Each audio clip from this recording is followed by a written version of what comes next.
Madam Secretary, would you please call the roll? Thank you, Mr. President. Division 7, Gary Van Dam. Division 6, Audrey Miller. Here. Division 5, Robert Paris. Here. Division 4, George Lane. Here. Division 1, Shelley Sourceable. Here. Division 3, Frank Donato. Here. Division 2, Keith Dias. Here. Dwayne Chisholm. Here. James Markman. I'm here. And Holly Hughes present. Thank you very much. Hello, Oh, Gary's present. Thank you, Gary. Thank you. Thank you very much. Item number 3, adoption of agenda. Do I have a motion? Mr. President, this is Rob. I'll move that we approve the agenda. Thank you. This is Shelley. I'll second. Thank you. Roll call vote, please. Gary Van Dam. Yes. Audrey Miller. Yes. Robert Paris. Yes. George Lane. Yes. Shelley Sourceable. Yes. Frank Donato. Yes. Keith Dias. Yes. Motion carries. Thank you. Item 4, public comments and period open to the public. If any member of our public wishes to address the board on any item not on the agenda, please feel free to do so now.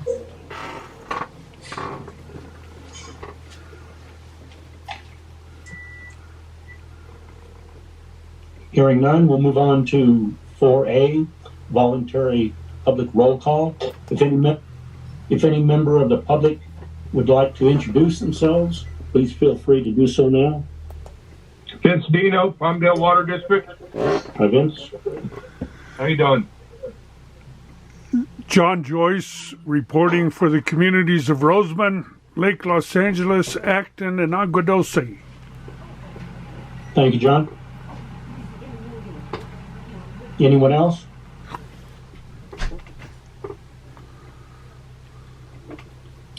Okay, we'll move along to item 5, consent calendar. And Dwayne, is there an item on here that we want to table? Yes, it's item 5A6. The Finance Committee would like to continue to work on that particular item. Okay. Other than that, do we have a motion to approve the consent calendar? This is Frank. I move that we accept the consent calendar. Thank you. This is Director Miller. I'll second. Thank you. Could we have a roll call vote, please? Gary Van Dam. Yes. Audrey Miller. Yes. Robert Paris. Yes. George Lane. Yes. Shelley Sourceable. Yes. Frank Donato. Yes. Keith Dias. Yes, the measure passes. Thank you. Item 6A, Public Information Committee. Who will be making a report on this item? This is General Manager Chisholm. I'll be making a report on this item. Yes, thank you, Keith. The Public Information Committee met and it was Can't hear. Keith and Gary and myself were on that committee. And one of the considerations was to try to come up, document a little history of the agency and going back approximately 60 years. And in a lot of the people who were involved in it are getting older, no longer here. And so the Palmdale Water Agency, they recently did something similar to what we want to do.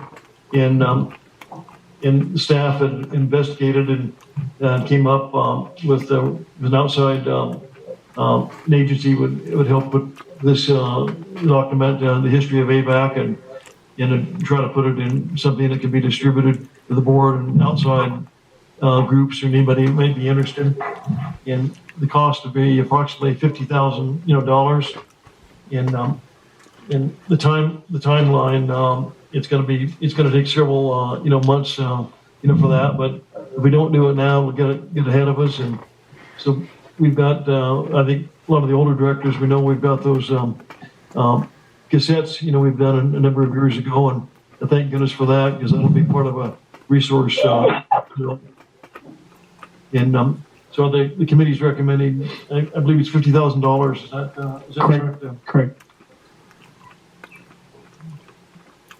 So does the other board committee members have any comments on that, or Keith, Gary? That was a good report, George. That's exactly what the committee recommends. Also move on 6A1.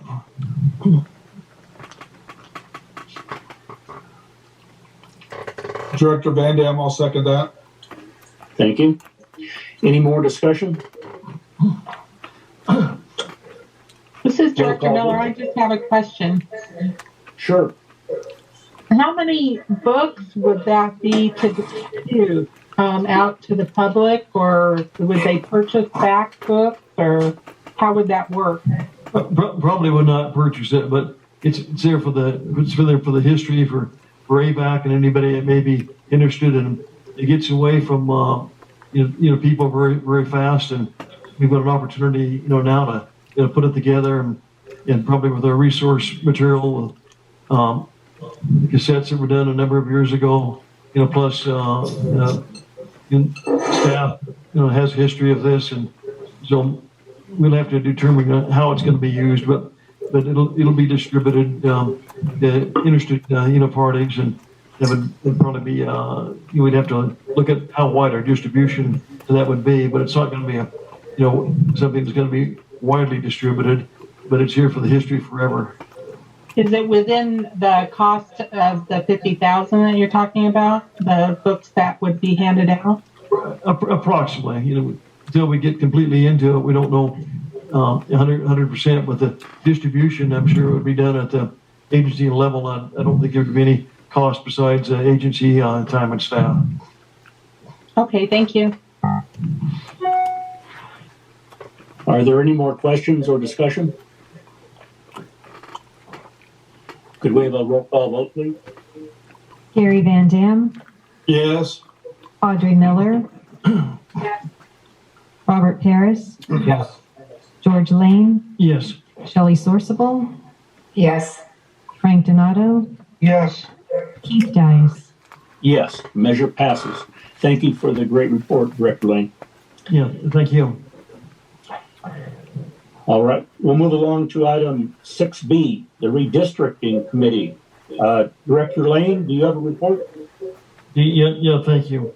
Again, the committee met. It consisted of Keith and Frank, and we're required to redistrict every 10 years to look at our boundaries, and if anything needs to be done, we'd have to, or we should implement that as per state law, and the federal law is also involved. But we met with a firm on a Zoom, Mercury Consulting, and some of the people that AVAC dealt with a little over 10 years ago in the redistricting, and there's some change, but in the personnel. But AVAC was very happy 10 years ago with the services that were provided, and the main person would be involved in as far as spearheading and this redistricting, and he went over many different items, and there's a few laws that have changed, but it's got to be looked at, and there may be very little done, or it may be more complicated, but they're looking at the price for $45,000, and that's going to provide a plan for the directors to look at, and there'll be a number of Zoom meetings, and if in a few months, if we're able to meet as a in person as a committee or board, they would also attend. But again, 10 years ago, there was, I think, the same committee members. We were all involved, and we were very happy with the representation we had from the firm. And like I say, it's a different firm, but some of the same personnel. So the committee is recommending we establish a budget of $45,000. And again, we'll ask Keith or Frank, do you have any comments on that? Anything to add? I'd agree with your report, George. I think we'll be very pleased with Mercury Consulting and their point man, Jorge Garrido. Thank you. I agree. They have already our information, and with the digital stuff they have today, it's going to make this available to all the directors to comment through a Zoom process as well. They're willing to come up here and meet us one by one in the director's room as well. I support it. That was the committee's recommendation. Do I have a motion to approve? Also move, Mr. President. I'll second. Are there any more questions or discussion?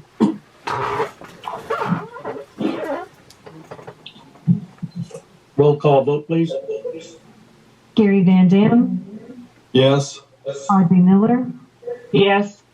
Robert Paris, Yes. George Lane, Yes. Shelley Sorsable, Yes. Frank Donato, Yes. Dias.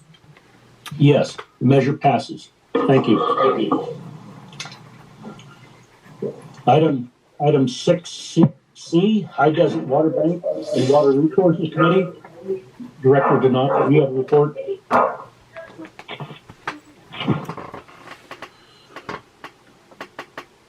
Yes. Okay, so we met and we had Justin give us a report and outline of what is going on with the project. Did a very good job. Is Justin going to do that tonight too? Yeah, there he is. Okay. Yes. Okay. So let the rest of the directors hear it. It's really come along with our maps and our information. Thank you, Director Donato. Good evening, President Dias and members of the board.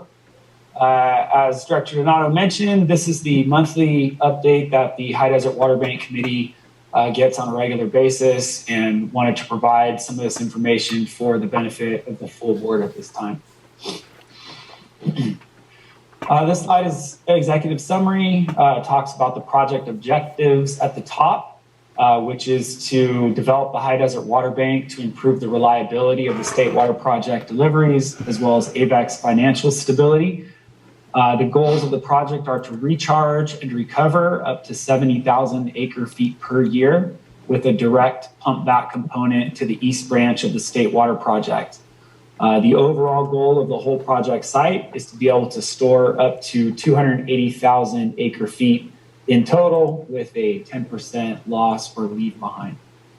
So you can see the map there of the High Desert Water Bank project site on the right-hand side of the screen. The boundaries of the project are 300th Street West on the west, 280th Street West on the east, Avenue A or the Kern County line to the north, and the east branch of the California Aqueducts along the south. You can see a few other items called out on there, some of the work that's going on at the project site.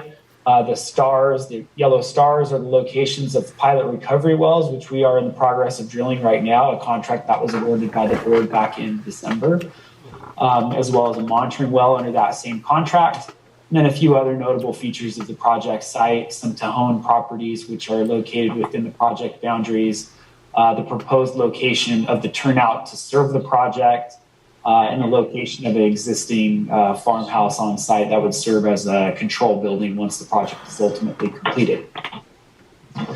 Some of the short-term goals we aim to achieve over the next 3 months is to continue working with the board and legal counsel on acquisition of the remaining parcels, continuing with the pilot well construction, submission of our 30% turnout design to the Department of Water Resources. That item actually just occurred about a half an hour ago. And then the Stantec team who's on board as our design engineer will continue with the recharge basin design development. And we will continue coordinating with Department of Water Resources on the turnout, as well as Southern California Edison for power to the site. Moving on to item 2, gives an overview of the project partners. Of course, we have AVEC there at the top. This is a project with the Metropolitan Water District, who's funding the capital investments in the project. We've hired Kennedy Banks as a program manager to help us walk through the various steps of this project, as well as Stantec, as I mentioned, who's leading the engineering, design, and hydrogeology effort. We have our legal counsel for parcel acquisition, as well as the current construction contract that we've entered into with Pacific Coast Well Drilling. Some of the recent program management activity outlined there below and to the left. Pilot recovery wells are continuing to be drilled, and I've got a more detailed update in an upcoming slide. We provided comments back to Stantec and Kennedy Jenks team provided comments on the well design for the first pilot recovery well that was drilled, which was pilot recovery well 4, as well as the deep monitoring well drilled on site. We began coordination with the Department of Water Resources in our turnout efforts and provided comments back to Stantec on their 30% level of design. And staff has been working with legal counsel on acquisition of parcels that remain to be fully acquired on the project site. And that's really the only thing upcoming for future board decisions, is just continuing at this point with the land acquisitions. Any questions on the first couple of slides so far? All right, move on. The engineering and field work, as I've mentioned a couple times, I guess, the Stantec team submitted the 30% turnout design to AVEC and Kennedy Jenks for review. We submitted those comments back to Stantec, and they turned that around and incorporated those comments into the design, which, as I mentioned, we just submitted to Department of Water Resources for their initial review and comment. Stantec is continuing to work on the overall site layout and the recharge basin design. And Stantec and Kennedy Jenks continue to monitor the well drilling process in the field and obtain subsurface data to support the project design and future groundwater model updates. In addition, to incorporate some design changes that occurred since the original CEQA document was put out, staff has been working with Jericho Systems on the minor CEQA addendum to incorporate those. Recently, Jericho Systems did inform staff that they're closing their business due to a health issue of their president. But some of those staff are going to continue in some capacity, and the High Desert Water Bank Committee staff are working through the various options to continue working on the CEQA addendum process.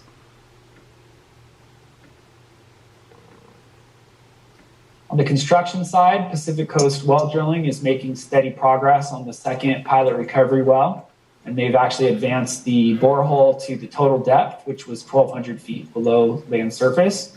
So that went pretty well. The Pacific Coast Well Drilling has a subcontractor working on what's called a dual completion piezometer nest. That's not going to reach the groundwater table. That's going to be a monitoring hole essentially for us as the groundwater mounds when it's recharged. And they have just recently completed the drilling of that down to about 250 feet below land surface. A deep monitoring well was drilled to about 1,000 feet. The development of that well has been completed. And the first pilot recovery well drilling is complete. Zonal sampling was completed, and the well design was completed. So they're currently working on installing the gravel pack and the well casing of that particular well. And there was one change order made to the contract for that. After the engineers reviewed the subsurface samples and made the recommendation of a particular gravel pack, it differed slightly from the gravel pack in the bid package. So there was an increase in their contract cost for $19,712, which was approved under the general manager's authority to complete the construction of that pilot recovery well. This question, the borehole well, at 1,200 feet, that's deeper than I think I don't remember anything that was done previously. What's the reason for that? For these first 4 wells, these are our pilot recovery wells, so they're looking to get a lot of information about this that they can utilize for the remainder of the entire site. So they wanted to go very deep with these first 4 to get a lot of good information with the really deep surface or subsurface, and then what they learn from that they can incorporate into the future well. And You wouldn't let it be pumping from that depth, though. That's not. Well, they're doing zone samples as they go, so they'll get some zone sample information on water quality and production with a pretty deep level that can inform their design of the ultimate well. Is that the deepest we've ever done one? I believe it is, yeah.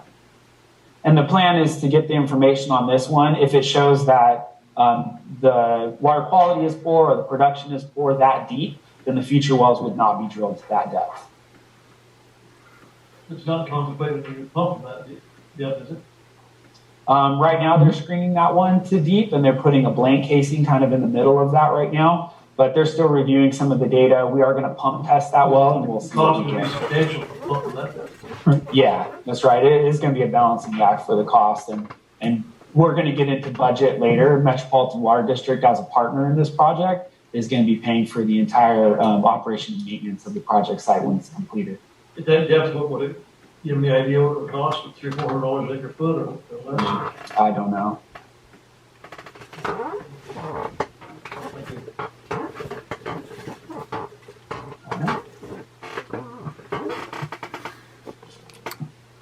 Moving into the budget, as I just mentioned, there's agreement between AVEC and Metropolitan Water District. The estimated capital costs of this project are $131 million. And the table below shows a breakdown of how that 131 million is allocated. Going down the columns on the right-hand side, you can see the approved contracts, as well as the percentage of the budget that represents that's been committed. The second from the right column shows the payout of those contracts to date, and then the remaining available budget. So moving down to the very bottom right, we have a current remaining budget of $110,810,323 for this particular project. We've committed about 15% of the overall budget to date.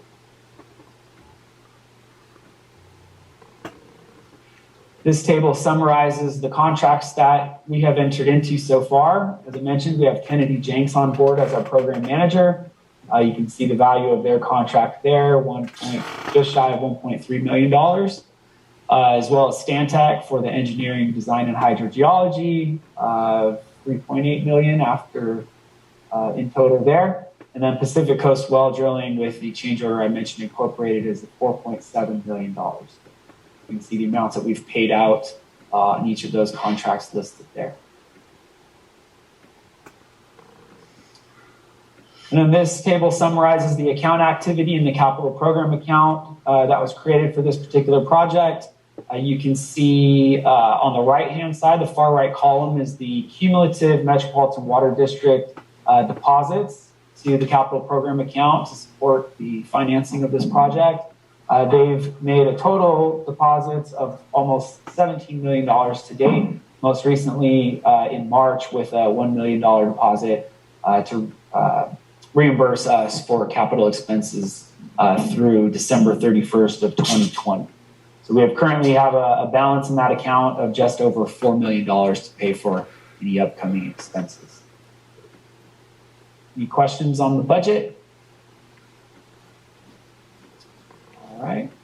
And then on schedule, you can kind of see some of the completed tasks, DWR turnout discussions back in February. Well drilling began as well in February. You can see delivery of some technical memoranda from Stantec, the engineer. Discussions again with DWR, some more drilling highlights. And then you see in the bottom the upcoming tasks, which would be the submission of the 30% turnout designed to DWR. I have listed for May. We actually got that accomplished today, so slightly ahead of schedule.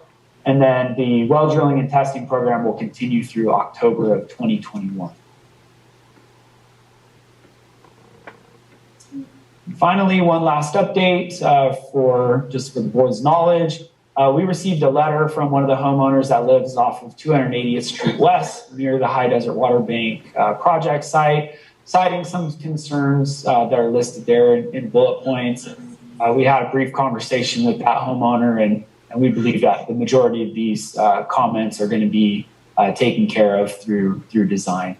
So just wanted to be transparent with the full board on that. And there are no required board actions at this time, and that concludes this presentation. So I'd be happy to answer any questions that you might have at this time. Any questions for Justin?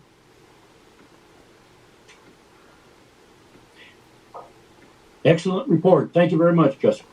Thank you. Item number 7, General Manager's Report. Thank you, Board President Dias, members of the board. This is the April 27, 2021 General Manager's Report.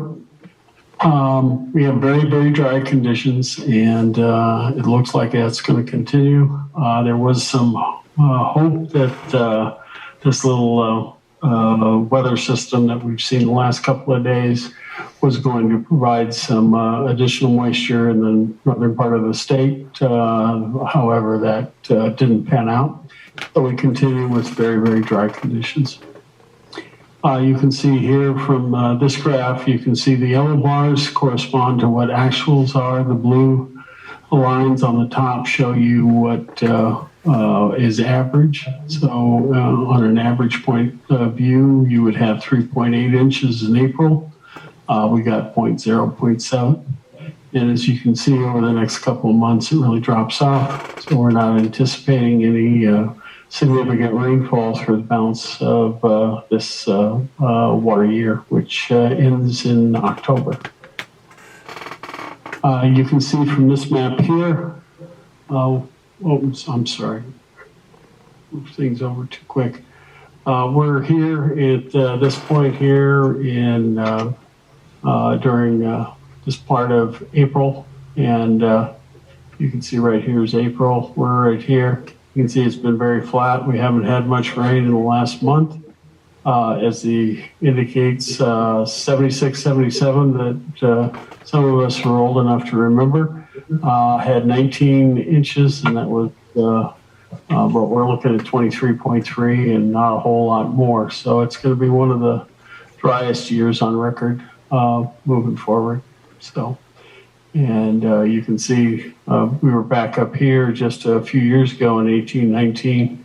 In 17, 18, we were up in this region in here. Gives you an idea.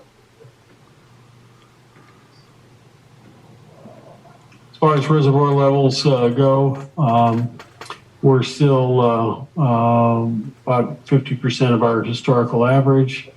In Orville, about 53%. These are a little low. And there is a requirement to maintain some of the storage in Orville in order to maintain a cold water pool for releases during the summer and fall for the salmon runs. Here's a graphic that shows our where we are with regards to, remember this is the average line. You can see we're 53% of average. And these two really dry years that we talked about, you can see we're right in that same bracketed grouping there. Same thing having to do with San Luis. We're right there in that very dry sector. When we look at our flow rate, you can see we got a very, very low flow rate here. About 9 to 10 million gallons a day coming from the various treatment plants. With regards to our geopurification, you can see we picked up the slack with this, and you can see we're running between about 18, 19 million gallons a day.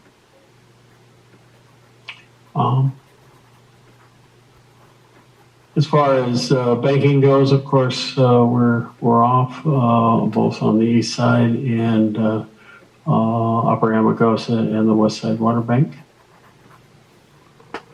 This item here gives you, this is a graph that staff is utilizing to track our water use during this particular year. You can see here, this is all of our imported water supplies are in this greenish color. This dark blue is groundwater supplies, and that's water from our water banks and production rights and return flows and any other type of right that we may have. And then you can see that there's we got some exchanges and transfers that'll help us through the balance of some of this. We were able to get some Yuba water to add to our portfolio this year.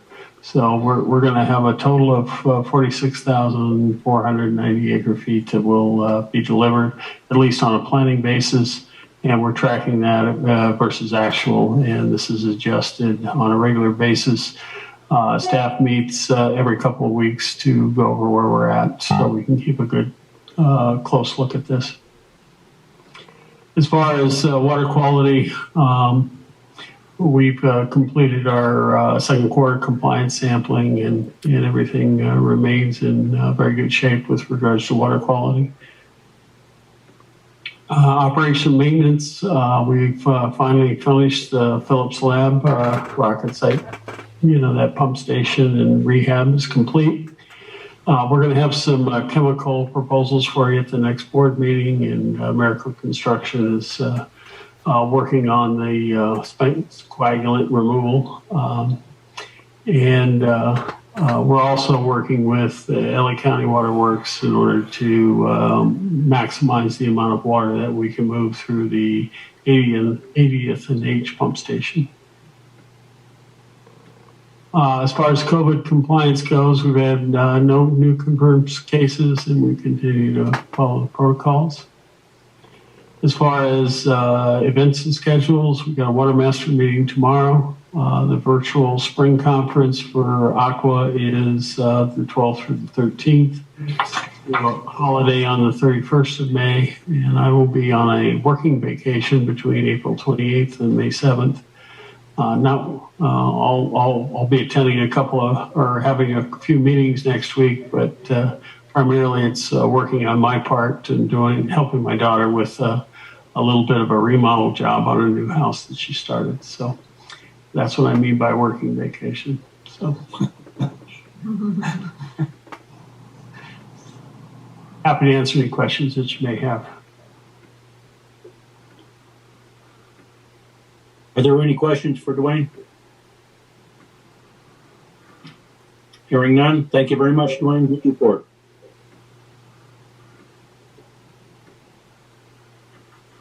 Item number 8, directors' reports. Do any of our directors have a report to the board?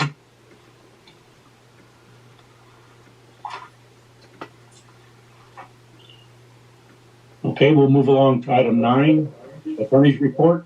Jim?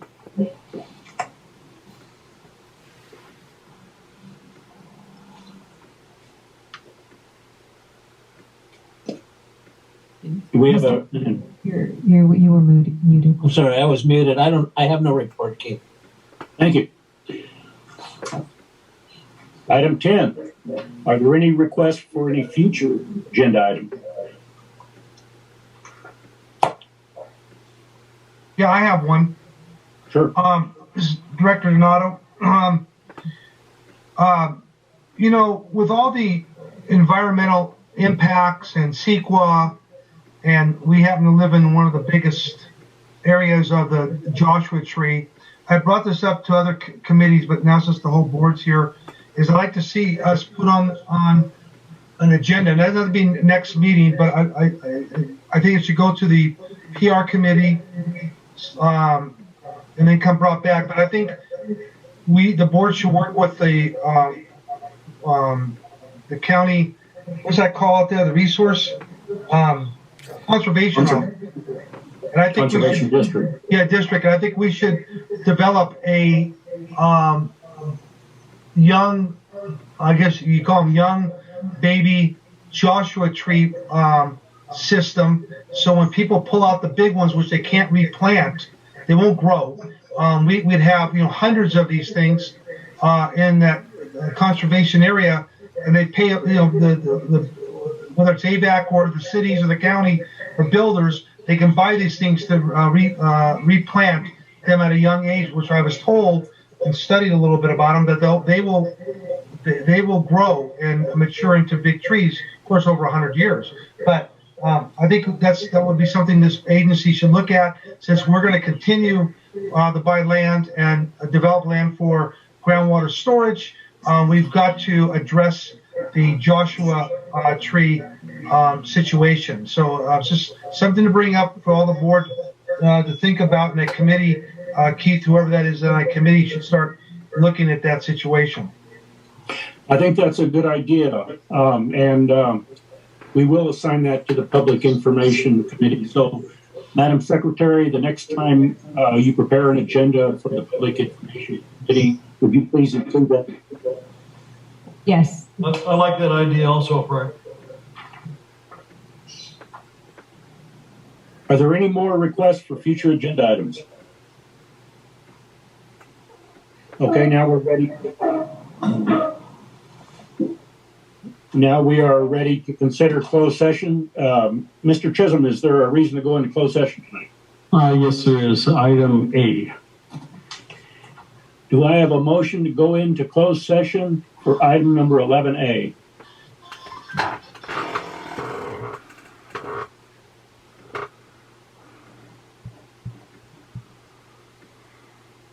I need a motion. Is everybody muted? No, everybody's not. Hi, Mr. President. This is Rob. I move we go into closed session. Thanks, Rob. This is Shelley. I'll second. I'll second. Is that Shelley or Audrey? I concede to Shelley. Thank you. We'll give it to Shelley. Thank you. Roll call vote, please. Gary Van Dam, Yes. Audrey Miller, Yes. Robert Paris, Yes. George Lane, Yes. Shelley Sorsable, Yes. Frank Donato, Yes. Keith Dias. Yes, the measure carries. We'll go into closed session for item number 11A as soon as Holly can switch us over. Okay.